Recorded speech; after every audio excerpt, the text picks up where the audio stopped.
Yo, tapping in real quick for this UFC fight night is fitting to take place Saturday morning. It is going down in a venue that I do not know how to pronounce. We have 14 fights to talk about. That main event is a bang out in the lightweight division between the current rank number 3 and the current rank number 13 lightweights in the world. Currently ranked number 3, Armen taking on currently ranked number 13, Dan Hooker, the motherfucking hangman. Listen, I do appreciate y'all for tapping in. This video right here, this is the full card breakdown and predictions. I'll do my absolute best as not to hold y'all ear hostage for too long, but you already know how that goes. Now, I'm not necessarily sure what that lineup's gonna look like come fight morning, but this is the one that I have in front of me this afternoon, so this is very much so the one that we're gonna rock with. You know what I'm talking about? Let's go ahead and dive into it. Now, as of right now, that first fight of the night, that is a complete pass for me. That is a fight that I want absolutely nothing to do with, and it checks off plenty of boxes in the complete pass section. When it comes to my main plays and my main parlays, I don't want anything to do with the first fight of the night, the last fight of the night, heavyweight MMA, women's MMA, individuals making their UFC debut, individuals over the minus 500 money line or just ridiculously priced for no good reason, and any fight that I have question marks on. And when I tend to eliminate all of that unnecessary stress, I find a parlay that smacks more times than it doesn't. I don't want anything to do with this fight, man. Heavyweight MMA, first fight of the night, UFC debuts, question marks all over this motherfucking fight from both sides. Do you understand what I'm saying to you? Complete fucking pass for so many reasons. You know what I'm talking about?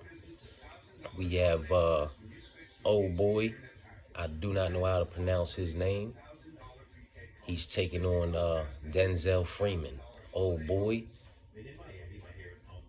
opened up as a plus 165, 32 years old, 6'4" with a 77-inch reach, taking on Denzel. Luke Fox opened up a minus 200, 34 years old, 6'1" with a 77-inch reach. Old boy, Merrick,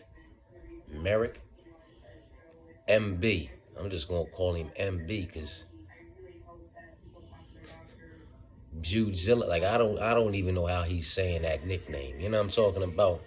It obviously has something to do with his last name and Godzilla, I guess, but we just gonna call him MB, old boy who's fighting Denzel. Part of the fight that I want absolutely nothing to do with. He's 6-0, 32 years old, 6'4" with a 77-inch reach. They both have a 77-inch reach. So old boy, MB, possesses a 2-year youth advantage for what it's worth, 32 to 34, a 3-inch height advantage, 6'4" to 6'1". They both are 77 inches in the reach department. Old boy MB, 6-0, 3 victories via KO, TKO, 3 victories via submission. Denzel, 6-1. I believe he's 4-1-1 if I'm not mistaken. Yeah, 4 victories via KO, TKO, 4 victories via submission. 4 victories via KO, TKO, 1 victory via submission, 1 victory via decision, 1 loss via decision. So, it is what it is, man.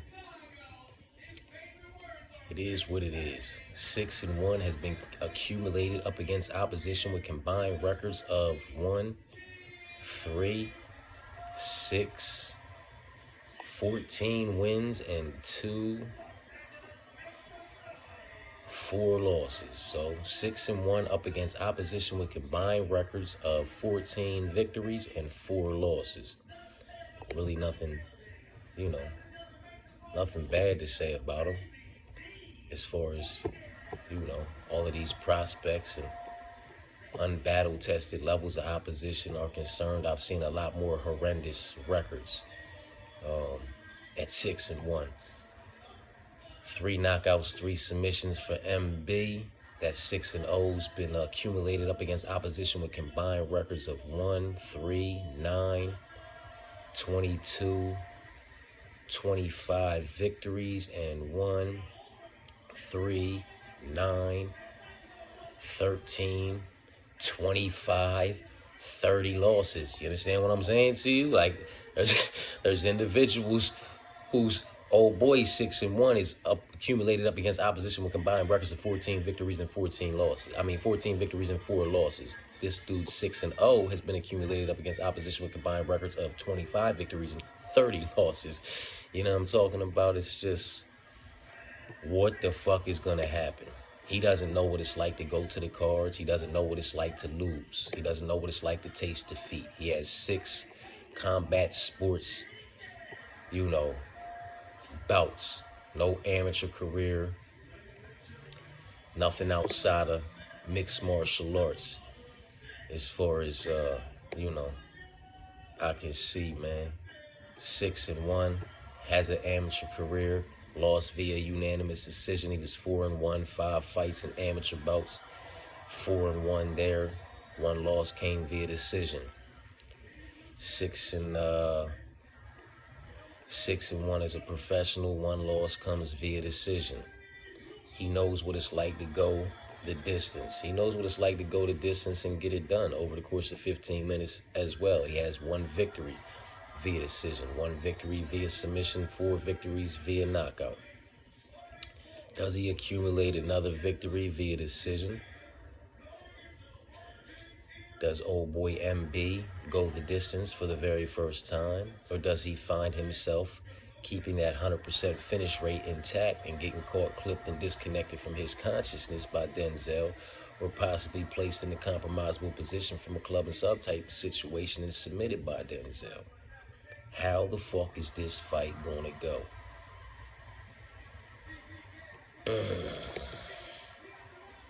And when you take into consideration who old boy's 1 loss was, Johnny, as a motherfucking amateur, who's 16-1 as a pro, right?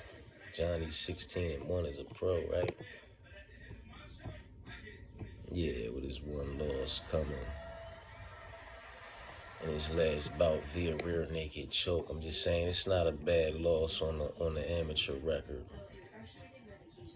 The split decision loss over there in who was that, the PFL? We could do without that one, I guess.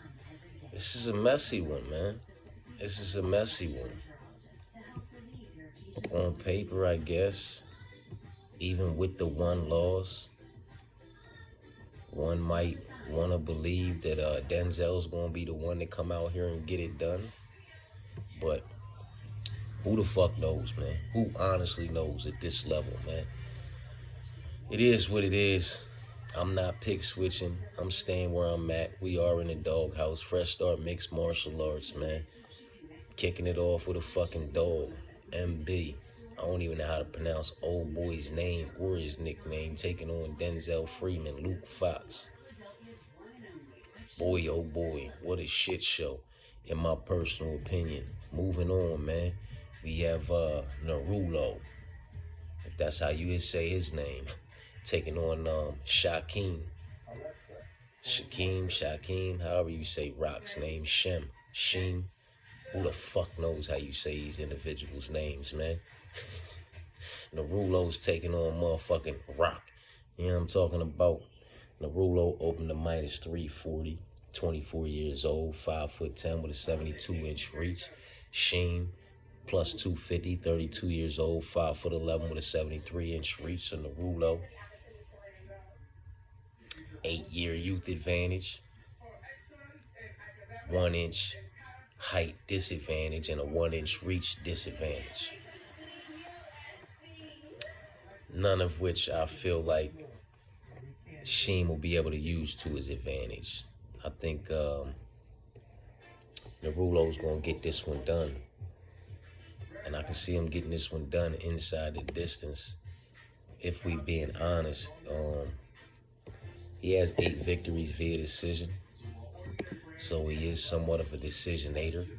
You know what I mean? But with 2 victories via KO TKO and 1 loss via KO TKO, 9 victories via submission and 1 victory via decision.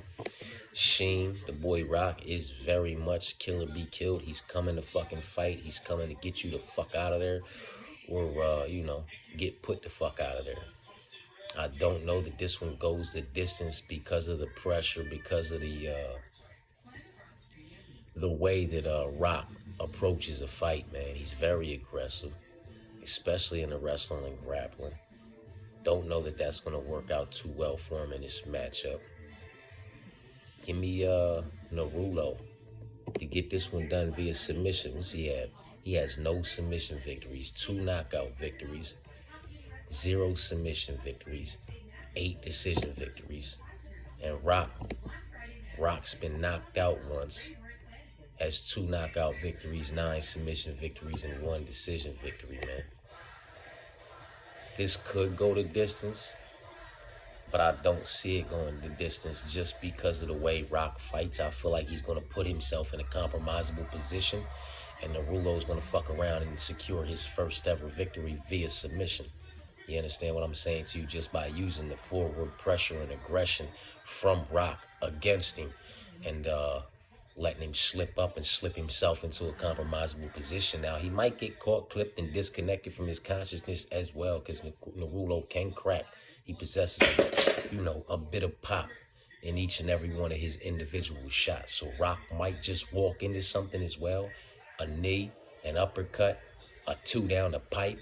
But for whatever fucked up reason, I have a feeling that Narulo's going to improve to a 11-0, sending Rock up out of there 12-2-1, and he's going to do so via securing his first ever victory from submission. Just using Rock's persistence in the wrestling and grappling department against him. Maybe it's a club and sub. Maybe he kind of catches him with a knee coming in and then locks up a front choke on him or something. Maybe I'm tripping and he just knocks him out or stuffs the majority of the incoming takedowns and beats him up on the feet for 15 minutes and wins via decision. But for some fucked up reason, I feel like he's going to lock up a submission. Moving on. Ryan Loder versus Ishmael. Man of Steel, Ryan Loder, plus 145, 34 years old, 6'2" with a 76-inch reach. He is taking on Ishmael. Minus 185, 29 years old, 6 foot tall with a 74-inch reach. This is another fight that I want absolutely nothing to do with. So we 3 fights deep, and 2 of them I want absolutely nothing to do with. They are complete fucking passes for me. I have action on Narulo. You know what I'm talking about? This could go any which way as far as I'm concerned. Ryan Loder could fuck around, come out here and, get a grounding, a knockout, top position, silverback type situation, just ground and pounding the fuck out. Ishmael could grind out a decision, possibly find a finish in his own right. 12 knockout victories, 6 submission victories, 6 decision victories. He's lost in every department as well. 2 knockout losses, 2 submission losses, and 4 decision losses. If I'm not mistaken, Ryan Loder is somebody who nope. He hasn't gotten it done in every department. Just 5 knockout victories, 1 knockout loss, 2 decision victories, 1 decision loss, 0 in the submission department. I do not know that Ishmael's going to be getting Ryan Loder down and place him in a compromisable position. He does have 6 submission victories. Maybe he gets his 7th, but more times than not, I think he'd, if this one ends, it ends in a knockout from either side. We got him coming off a loss to Jung Young Park. Is Jung Young Park the Iron Turtle? We got him coming off the motherfucking loss to Jung Young Park, right? Yeah, the Iron Turtle. I fuck with that nickname. Prior to that, Bruno Silva. It is what it is, man. You know what I mean? There's nothing. There's nothing. Losing to Sean Brady, like some of these names, I guess one would venture to say he's fought the higher level of opposition over his longer, stretch of a career. But Ryan Loder's not a chump. He's nobody's chump. I guess after what just happened to Azamat, one might want to say we could do without that Azamat loss getting pounded out by him the way he just got fucking dealt with by old boy. But I mean, it is what it is. He's solid, you know. He's well-rounded, I guess, for the level of opposition that he's been competing against. This is just a shit show, man. I don't know which way this one's gonna go, man. The name value as far as names that he's competed against, lost to, won to, whatever you might want to say. I guess that kind of goes to the Ishmael side of things, but like, who really? How can you be high on a Bruno? So like, Bruno came in looking good against Truman, Sanchez, and Wright, but then Pierre and Mearshart got him out. He got Tavares and Allen, Magomedov, Weidman, Ishmael, Mark. I mean, it's not like he had an easy route either, but so many losses. Him beating Bruno is just one more individual beating Bruno. You know what I mean? And you lose to Chung Young Park, which I'm not going to frown on you for you losing to Chung Young Park. It's just who the fuck knows, bro. Who the fuck knows, man? Man. I mean, I'm sticking with the pick. I'm not pick switching on anything, you know what I mean? If I was to have action on this fight, being as though my pick is Ishmael, I would probably prepare myself being on the wrong side of that pick with a, swap out option. Whatever ticket I had Ishmael on, I just duplicate that ticket and then put Ryan Loder in his place. You know what I'm talking about? But fuck this fight, man. You know what I mean?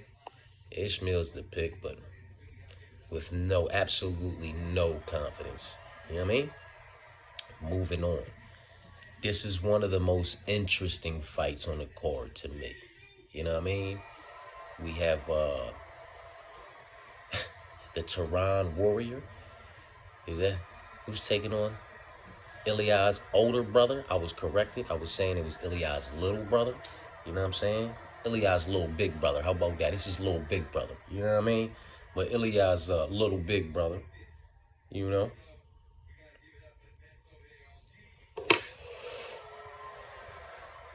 If I'm not mistaken, I ran these numbers, right? Like,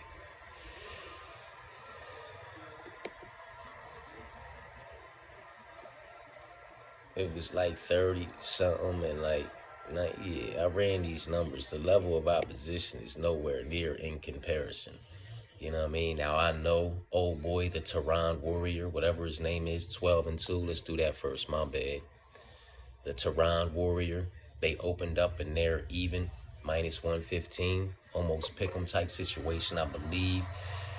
Ilya's little big brother is the slight favorite now, putting the Tehran Warrior, if that's how you say that, at plus money, like plus 107 when I saw him. But anyway, he opened up a -115, 28 years old, 5'7" with a 68-inch reach. Ilya's little big brother, -115, slight favorite now, 29 years old, 5'7" with a 68-inch reach. So, for what it's worth, there's just about a year's youth advantage for the Tehran Warrior. They're both 5'7", and they both possess a 68-inch reach. There is a bit of an experience advantage, although old boy Ilya's little big brother is over there, training and getting time in rounds in with Ilya and other, high-class individuals, man. High-caliber individuals, man. The Tehran Warrior is no chump anywhere. And the level of opposition is nowhere near in comparison. You know what I mean? I think it was like...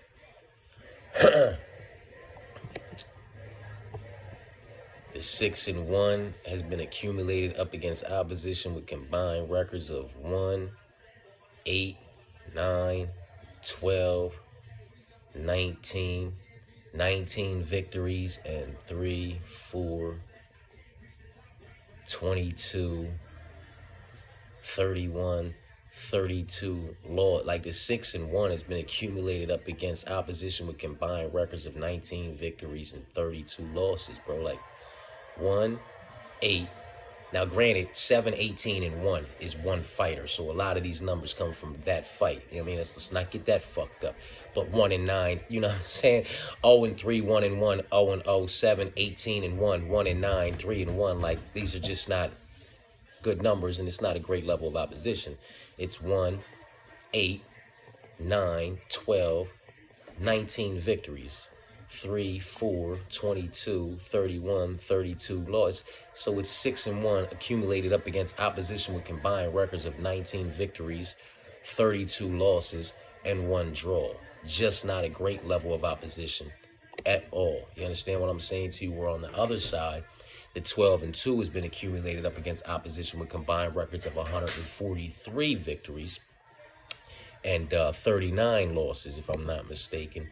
No draws. We can run the numbers again real quick. It was just a bit of a difference, man. You know what I mean? 3, 13, 25, 32, 39, 50, 60, 72, 86, 98, 113, 129, 143. So we have 143 victories and 1, 4, 5, 6, 15, 21, 24, 29, 30, 34, 39. 39 losses. No, 30, I'm sorry. 43 losses. You know what I mean? So it's 12 and 2 has been accumulated up against opposition with combined records of 143 losses and what was it, 43 or 44 draw, 43 or 43 losses, 43 or 44 losses and 3 draws. And when you take into consideration them 2 losses, his first loss being back when he was 3 and 0 up against old boy Sultan, who was 12 and 1, who is now currently 19 and 2, and a fairly decent level of opposition. And then he goes on a nice win streak, you know what I mean? Only to take a decision loss to Umar Nurmagomedov, who's what, 6, you know, what is Umar now? 19 and 1. You know what I mean? Only losing to Dwashvili. So it's worth taking into consideration the level of opposition that he's been facing. And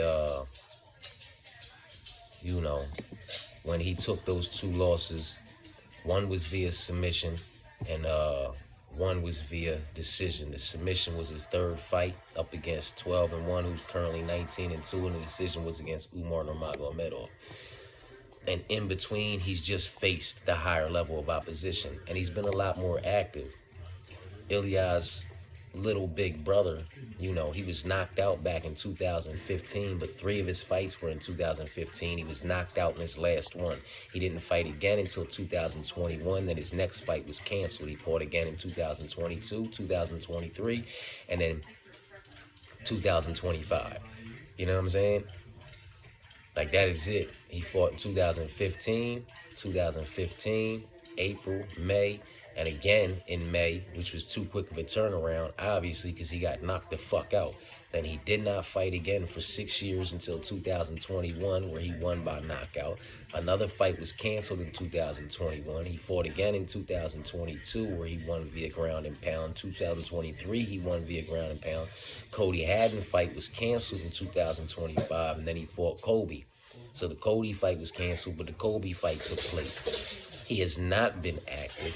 And if he was as active as his opponent was, what would his record look like? You know what I mean? He could have more losses in that column, and they could be, you know, from via decision, via being caught, clipped, and disconnected from his consciousness yet again, or dropping decisions, man. So it is what it is. You have 6 and 1, whose 1 loss comes via being caught, clipped, and disconnected from their consciousness. You have 12 and 2, where 10 of those 12 victories come from catching, clipping, and disconnecting individuals from their consciousness, man. 1 comes via submission, 1 comes via decision. He can get it done in every department, but where he gets it done the most is where Ilya's little big brother has fell short in the past. So it is what it is. One thing has nothing to do with the other, but it is all worth consideration. How high of a level do you believe Ilyas Little Big Brother's wrestling and grappling truly is?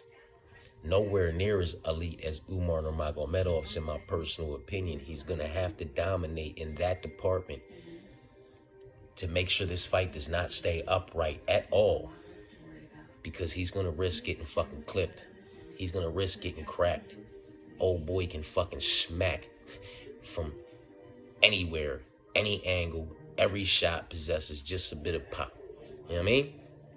So, if you're on Ilyas Little Big Brother, apply a swap out option. I'm all over the other side, and I'm catching him at plus money now, so I absolutely love that, but I am still not delusional and will be applying the swap out option to this fight. Moving on, another fight that I want absolutely nothing to do with. We have a UFC debuter. You know what I'm talking about? Individual over the minus 500 money line. He's like minus 1,700 at this point. You understand what I'm saying too? And there's just question marks all over this fight. How fucking good is he really? You understand what I'm saying to you? I get it. He's 7-0 with 3 knockouts, 3 submissions, and 1 decision. But, I mean, who isn't these days at this level? You know what I mean? So it's all to be determined. And if you want to go have an action on the heaviest favorite on the card and see it possibly fumble like Malcolm did last week, or like a lot of the biggest favorites on the card had, go ahead, man. The pick is Abdul Rahman, the Hunter, but I don't want anything to do with that fucking fight. Moving on, we have Alex versus Asul, another fight that I am very interested in. You know what I mean? Oh, and my bad, man. Abdul Rahman, 7-0.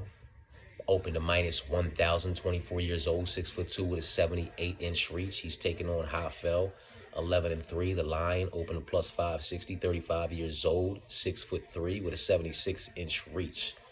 There is an 11-year youth advantage for Abdul. There is a 2-inch reach advantage for Abdul. There is a 1-inch height advantage for Hafel.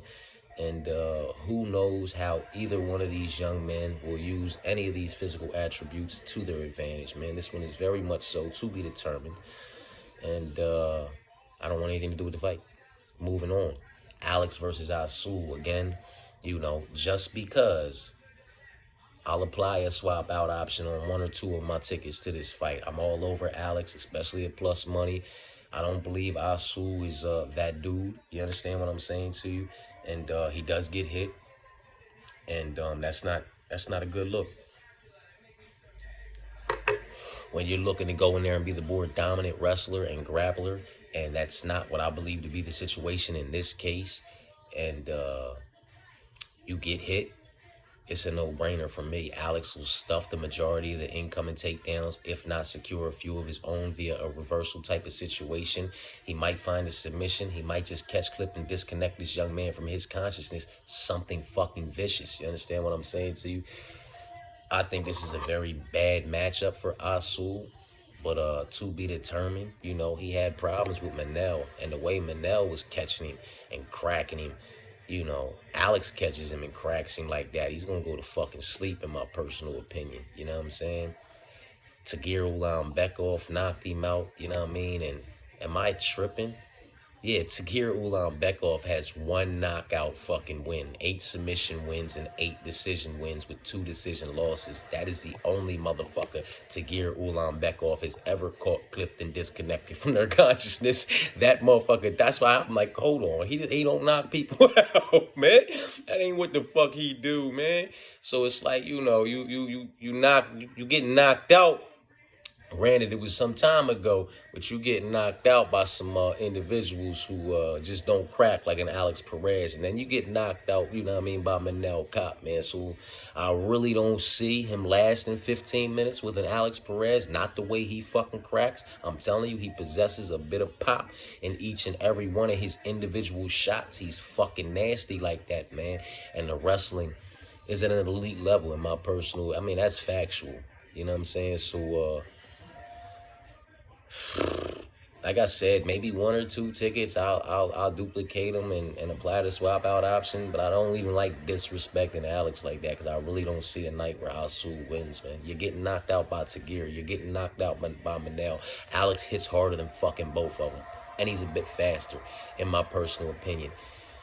Very bad matchup, man. You know what I mean? I'm all over Alex. Let's move on. We're gonna see how good this I don't know how you say S.I. Saigid. I don't know how you say his you don't have a nickname. I don't know how to say the first name or the last name. Old boy who's fighting Nicholas Darby. We're gonna see how good he really is, man. 22-2. Open to minus 390, 31 years old, 6 foot tall with a 74-inch reach, taking on Nicholas Darby. 23-6-1, open to plus 280, 41 years old, 5'11" with a 74.5-inch reach. So there's a 10-year youth advantage, 2-inch height advantage for SI.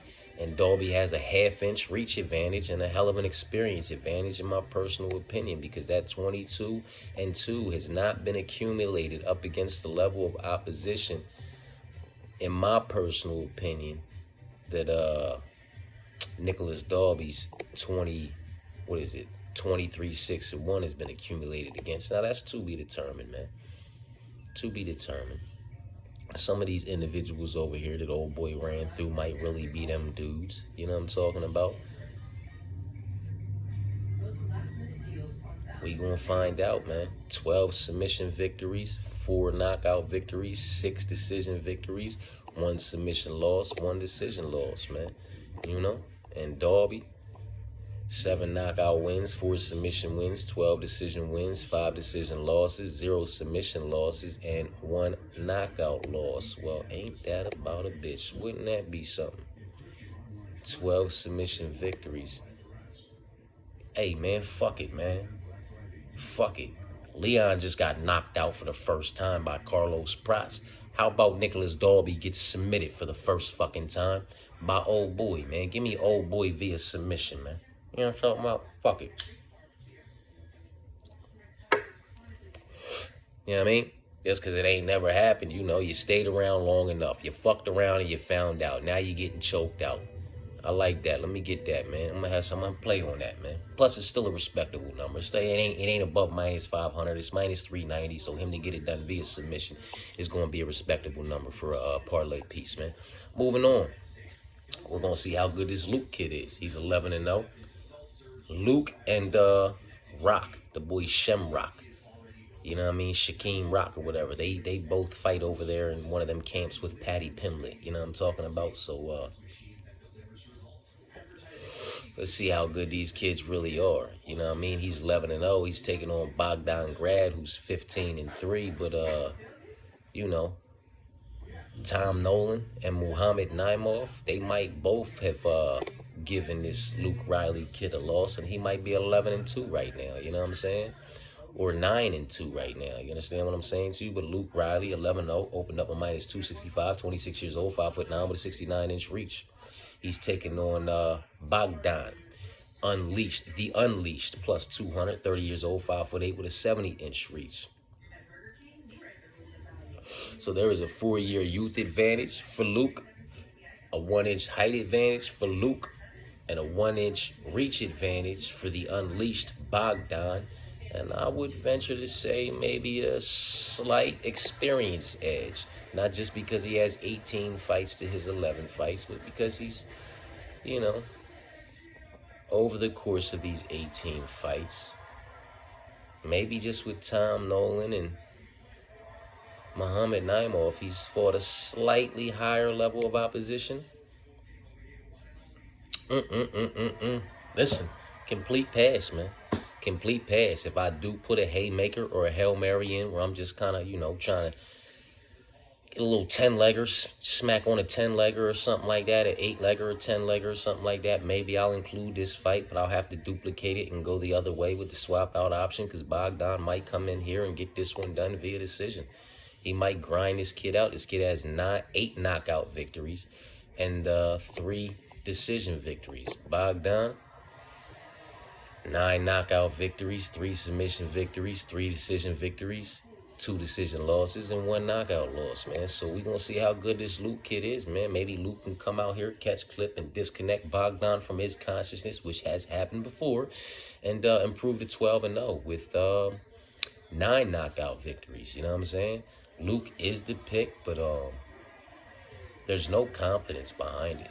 You know what I mean? There is no confidence behind it. Bogdan's been caught, clipped, and disconnected from his consciousness. That's where old boy does his best work at. He's also grinded out a few decisions, so he can get it done over the course of 15 minutes, which leads me to believe that he may be able to keep the fight upright and produce a better body of work over the course of 15 minutes, because Bogdan's probably going to want to get this one down to the ground.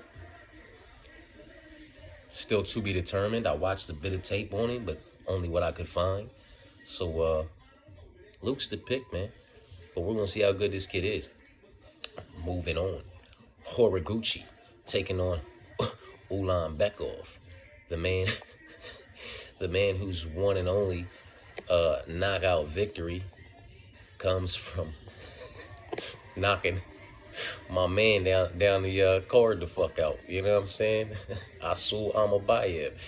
Oh, man. Anyway, Horiguchi's taking on Tagir, 35 years old for Horiguchi, open to plus 145.45 for the 65-inch reach. Tagir, minus 190, 34 years old, 5'7" with a 70-inch reach. In some places, it says Horiguchi has a 68 and a 69-inch reach. Who the fuck knows? But as far as right here is concerned, there's a 1-year youth advantage for Tagir. There's a 2-inch height advantage for Tagir, and there's a 5-inch reach advantage for Tagir. There is no experience advantage for Tagir.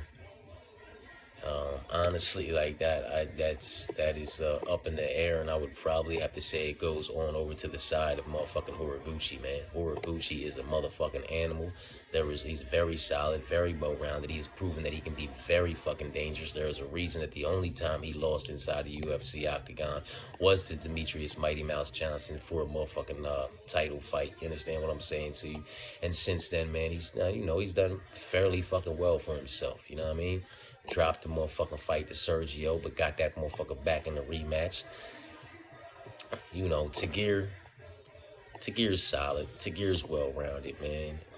Tagir's proven that he can be dangerous in certain situations, but, you know, you drop a decision to Zumagulov and you drop a decision to Tim Elliott, which absolutely drove that corner fucking crazy when Tim Elliott was securing those takedowns. Well, this is the kind of bad stylistic matchup that Horiguchi is for Tagir Ulanbekov. Much like a motherfucking Tim Elliott, he's too active. He utilizes the octagon too much. He chains together his takedowns too persistently. He's just too active, too overwhelming. And like I said, 35 to 34, both of these young men are still very much, you know, in their primes. And I like Horiguchi to come back, man, and get this one done via unanimous decision. Moving on. And I love the fact that he's at plus money. We have the short notice fighter who stepped up because Sergey had to step out. You know what I mean? Right? It was Sergey, right? Yeah, Spivak had to go ahead and fall back. And Waldo Cortez Acosta has stepped up. And it is what it is, man. I was on Spivak to get this one done by producing a better all-around body of work and staying safe on their feet. And I'm on Waldo Cortez Acosta to pretty much do the same, although it does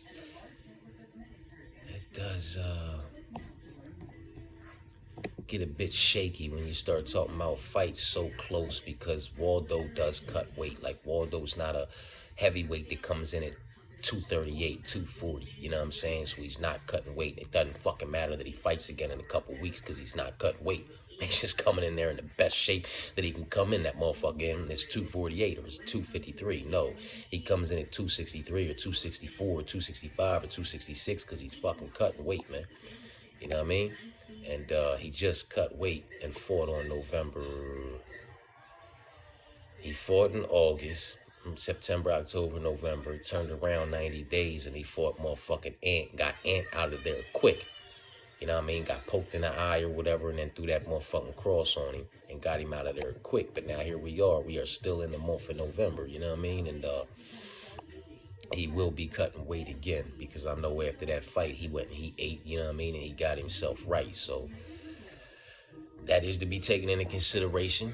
It is a heavyweight fight. It is short notice, and there's question marks all over it. So it is a complete pass for me. I am still going against Shamil because I'm just not high on Shamil. Maybe that's just me. Maybe I'm just tripping. I just feel like Shamil is somebody who has been properly matched up in the UFC until he wasn't against Rosenstruck, and then he was against Thomas Peterson and Dontel Mays. You know what I mean? Like it's like Joe Pyfer. You got to properly, position him in certain matchups if you want him to be victorious. Otherwise, like Joe Pyfer fighting Jack Hermanson, it's just not gonna fucking happen. Anyway, that's a fight I want nothing to do with. It's a complete pass. Moving on, Jack Hermanson, the Joker, taking on Mikdai Orobai, man. So Jack the Joker opened to plus 165, 37 years old, 6'1" with a 77.5-inch reach. Mikdai Orobai open to minus 215, 27 years old, 5'10" with a 74-inch reach. So Mikdai Orobai possesses a 10-year youth advantage.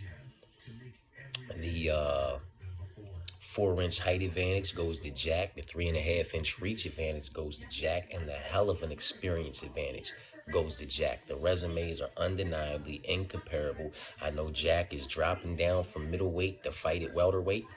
And Mikdai is stepping up from lightweight to fight at welterweight. So one might believe that, like, I don't know why the line is the way the line is. Maybe it's because Jack was caught, clipped, and disconnected from his consciousness by Gregory Rodriguez, but that's Gregory Rodriguez, not Mikdai Orobai. Imagine if Gregory Rodriguez was hitting, not Matus Rebecki. Imagine if Gregory Rodriguez was hitting Mikdai Orobai the way Matus Rebecki was hitting him. He'd have fucking went to sleep too.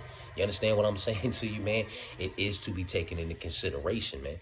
What the fuck does a Mikdai Orobai do with a Gregory Rodriguez or a Roman Delice, a Hamzat Chimaev or a Marvin Vettori?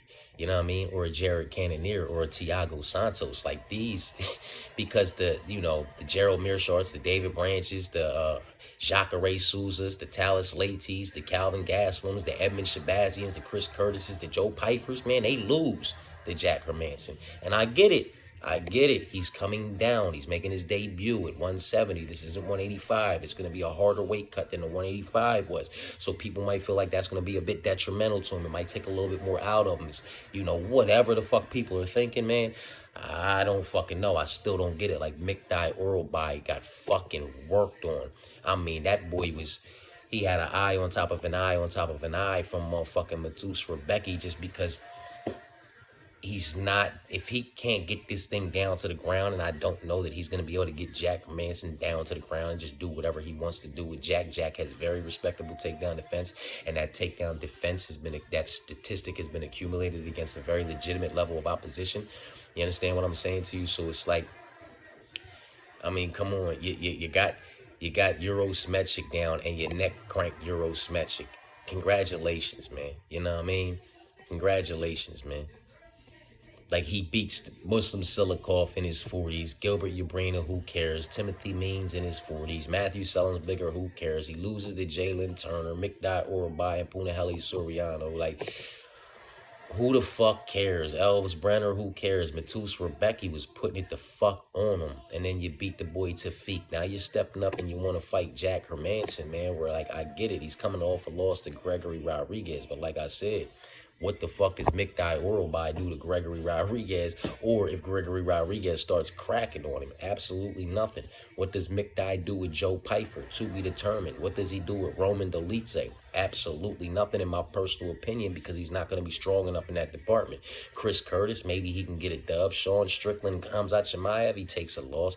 Edmund Shabazian, to be determined. Marvin Vettori, he takes a loss. You know what I'm saying? Like, it's a different level of opposition, and a different feel, because he's been up at, he's going to cut that weight down to 175, 170, but he's still going to be, you still going to rehydrate, you know what I'm saying, about 19 fucking pounds, and be damn near 190 when he walks in that fucking cage. And Mikdai Orobai, he's going to probably have to cut a little bit something too, and then rehydrate and be up around motherfucking, 180 something. You know what I mean? When he comes in there too, but it's just trying to take Jack Hermanson down is fucking different. You know what I mean? Joe Pyfer came in that motherfucker and it just didn't work out for him. He will keep you at the end of those punches. He will keep you at the end of those teep kicks. He will defend majority of the incoming takedowns, and he'll get this one done via, unanimous decision. And if the finish presents itself, in my personal opinion, he'll take it. Now, I won't be delusional. I'll say maybe the 10-year youth gap, maybe the weight cut for him going down and him coming up. Maybe it's gonna be a factor, and I'll apply a swap out option on this fight. But I'm fairly confident that Jack Hermanson gets it the fuck done on Saturday morning, man. Alonzo Menafield versus Volkan. Minus 250, 36 years old, 6'2" with a 75-inch reach for Volkan. Alonzo, Atomic, plus 190, 38 years old, 6 foot with a 76-inch reach. Both have well, no, they don't. 2-year youth advantage for Volkan, which is wild. 2-inch height advantage for Volkan and a 1-inch reach advantage for Alonzo. Could Alonzo possibly land an atomic bomb on Volkan? If Volkan wasn't as well-rounded and as smart, and didn't approach the fights the way that he did. Maybe the old Volkan, but not in 2025. Volkan Ozdemir is probably going to knock Alonzo Menafield the fuck out, man. Moving on. Co-main event. My shit might die here. I got to move a little faster, man. Remember the name versus the future, man. 37 years old. Bilal open to plus 150, 5'11", 72 inches, man. The future, minus 190, 28 years old, 6'3" with a 74.5-inch reach. The future has a 9-year youth advantage, a 5-inch height advantage, and a 2.5-inch reach advantage. The wrestling and the grappling advantages will go to Bilal, as well as the experience advantage. I do believe Bilal is going to be a bit too much for Ian, man. That's just all there is to it. I don't think Ian's takedown defense is good enough to keep this fight upright enough for him to produce a body of work worthy enough for him to get the nod at the end of 15 minutes. I think he would have to find the finish inside of 15 minutes to beat Bilal Muhammad and be victorious on Saturday morning. If it was 25 minutes, maybe we could have another conversation, because then maybe in the later rounds or the later minutes of the third round, you understand what I'm saying to you, Ian could start to turn it around by stuffing the majority of the incoming takedowns that were coming in at that point. You understand what I'm saying to you? And start to produce a, body of work worthy of getting that decision over the next 12 to 13 minutes. You understand what I'm saying to you? If he was able to take the end of round 3 and then take round 4 and take round 5 by producing a better body of work over the course of those motherfucking 5 and 10 minutes, you know what I'm saying, on the feet in the striking department, because Bilal was now unable to secure the takedowns. You understand what I'm saying to you? But over the course of the 15 minutes, 3 rounds, I think it's just inevitable that Ian's going to fucking lose, and he's going to lose via decision, and everybody's going to call it boring, and everybody's going to say he hugged him and he held him and he did whatever he did. But if you look at the numbers at the end of the night, he hugged him, yes, he held him, yes, he racked up hella control time, yes, but he also put out a fairly decent amount of fucking volume, whether it was just motherfucking stomping on the goddamn heel, punching the motherfucker while they up on the side of the cage, or hitting him with little motherfucking blows while he was on top of him, hugging and holding him. He manages to put that volume out and produce a well-rounded body of work that's good enough to get the nod. You understand what I'm saying to you? Because he gets it done with the wrestling, he gets it done with the grappling, he gets it done with the strikes, he gets it done with the volume. He manages to get the job done, especially in 15 minutes. The pressure that Bilal is going to put on Ian for those first 11 minutes is going to be fucking ridiculous, and then maybe Ian wins the third round, because he wins the last 3 or 4 minutes of the third round. But he will have to find a finish in the last 3 or 4 minutes of that third round to be victorious, in my personal opinion. If it was 25 minutes, like I said, the conversation would be different, because that first 11 or 12 minutes, that pressure is going to be fucking different. You know what I mean? And now if it was spread out over 25 minutes, it'd be a little bit different than it was, over the course of 15 minutes, because he knows he has to spread it out, but he's still going to put it on him, trying to drown him and trying to wear him the fuck out. You know what I mean? So that even though he's tired later in the rounds, so the fuck is Ian. You feel what I'm saying to you? But we're not in that situation. We're in a 15-minute situation, man. And I just think that's a bad situation for Ian to be in with Bilal. He would rather be in a fight night main event. You know what I'm talking about? If he was in the main event, if that main event got scrapped and they got bumped to the main event, then it could be a different conversation for Ian. But that's not the case. So I have to take Bilal over the course of 15 minutes to produce the all-around better body of work over the course of the first 11 or 12 to secure this fight via unanimous decision. You know what I mean? Moving on. Armen versus Dan. Armen minus 440 when he opened up. He's over the 500 now, so I don't want anything to do with this fight. In my personal opinion, it could go either which way. You know what I mean? They don't have, it's not too much to talk about. One thing has nothing to do with the other, but it is worth consideration. Armen couldn't beat Gamrot, and damn sure could. You understand what I'm saying to you? So if he's able, this is 5 rounds, if he's able to stuff the majority of the incoming takedowns, or if he's able to stay safe in the first couple of rounds and then stuff the majority of the incoming takedowns in the later 3rd round and, the later of the 4th and the 5th rounds, man, and land the more significant shots and hurt Armen maybe a couple times and have him in retreating mode, this shit could go any which way. You know what I mean? Dan could win by knockout. Dan could win by fucking decision and really blow everybody's fucking mind because he wins the last fucking 17 minutes of the fight. You understand what I'm saying to you? Wild work, man. Wild work. 5'7" with a 72-inch reach, 29 years old. Dan, 35 years old, plus 310, 6 feet tall with a 75.5-inch reach, man. Dan has a, 5-inch motherfucking height advantage. He's got a 3-inch reach advantage. Hell of a power advantage, in my personal opinion. Armen's got that wrestling and that grappling. You know what I mean? And he's got a bit of power, too. But I don't think he wants to stand and strike with Dan Hooker. That could be a bad night for him. You know what I'm talking about? Armen is the pick because I do believe he can go out there and get Dan down inside the first 2 rounds and possibly find a submission on him. You know what I mean? If he gets him in a position like he's gotten some others lost, Dan's lost in every department. He's lost 3 times via KO, TKO, and 3 times via submission.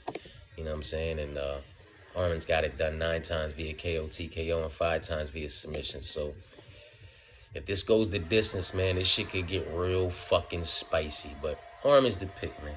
You know what I mean?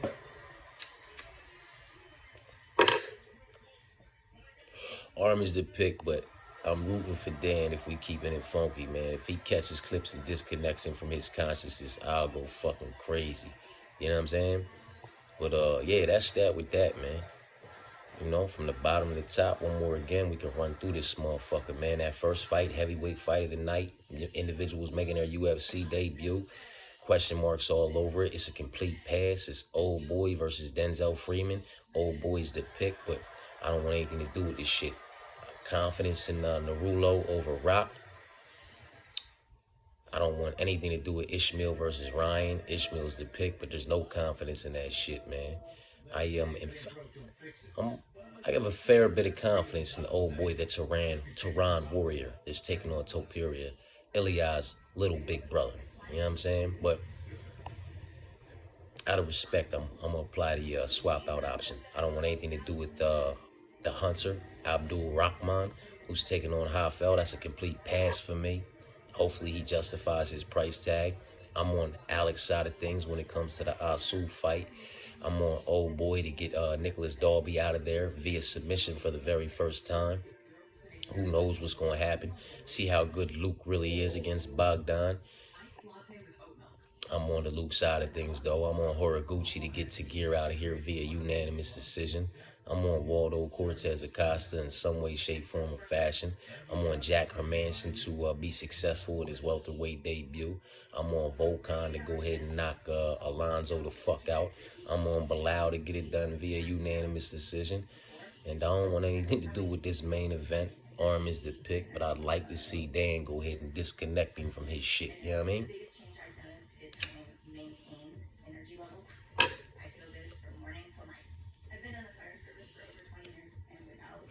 So that's that with that, man. I appreciate y'all for tapping in. Stay tapped in. Best of luck with any and all bets and parlays. Peace and blessings.